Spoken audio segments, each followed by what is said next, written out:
today, and you'll hear a specific kind of language. They talk about intelligence fusion centers, cyber capabilities, and new homeland security doctrines. They emphasize advanced drones and territorial domination. It sounds like a state preparing for a modern, sterile conflict. But the reality on the ground is a sprawling, overlapping economy of illegal mining, ransom networks, and jihadist insurgencies. Nigeria is not a compact, easily monitored surveillance state. It is a vast country defined by deep forests, riverine swamps, and sprawling deserts, where government authority rarely exists outside of election seasons. So why is a state that purchases advanced military hardware and launches continuous tactical operations struggling to secure its own rural communities? When a government focuses its energy on high-tech doctrines while losing its physical grip on the countryside, it creates a dangerous disconnect. It's attempting to solve a crisis of territory and presence as if it were a technical glitch that just needs to write hardware. To understand how we got here, we have to look back. Nigerian security policy has a major blind spot when it comes to institutional memory.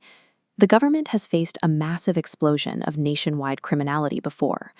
When the Nigerian Civil War ended in 1970, the combat stopped, but the guns did not disappear.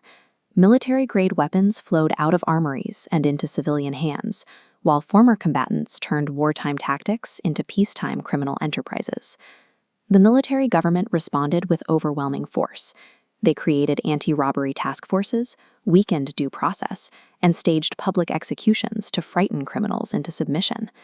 Those public displays of power did not stop the violence. The armed robbery epidemic survived for decades because the state ignored the economic despair and the wide availability of weapons driving the crisis. When a government applies maximum force to punish the criminals while ignoring the conditions that create them, those criminal networks adapt and survive. The current crisis repeats this pattern on a transnational scale. The catalyst began thousands of miles north, with the 2011 overthrow of Muammar Gaddafi. The sudden collapse of the Libyan government broke open massive state armories, leaving vast quantities of military hardware completely unguarded. This map shows how weapons moved. Red arrows track arms and radicalized fighters moving out of Libya, pushing south into Mali, Burkina Faso, and Niger. Because borders are unpoliced, smuggling bleeds into northern Nigeria, feeding local banditry in Zamfara and Kaduna.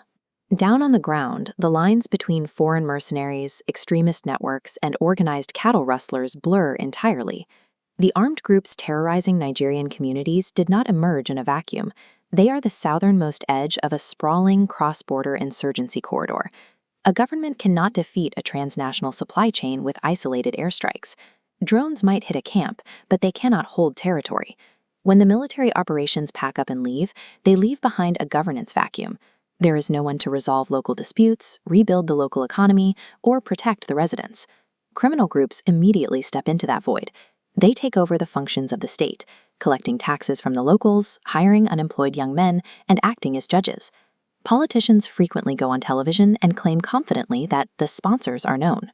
But knowing a sponsor and convicting them in a weak judicial system are two different things, especially when these networks rely on cross-border loyalties and informal financial networks.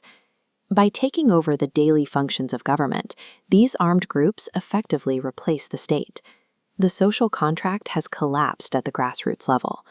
A state has to maintain coercive authority. Police and military action are required to prevent state collapse. But you cannot drone strike your way into long-term peace. True stability requires the slow, difficult work that technology cannot bypass. The government has to rebuild local administrative structures, reform land and grazing rights, and invest in rural economic development. It also requires looking outward.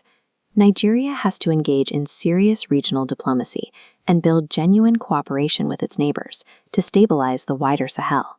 As long as the administration keeps relying on new security acronyms while ignoring the unglamorous work of local governance, it will remain trapped fighting an evolving, endless war.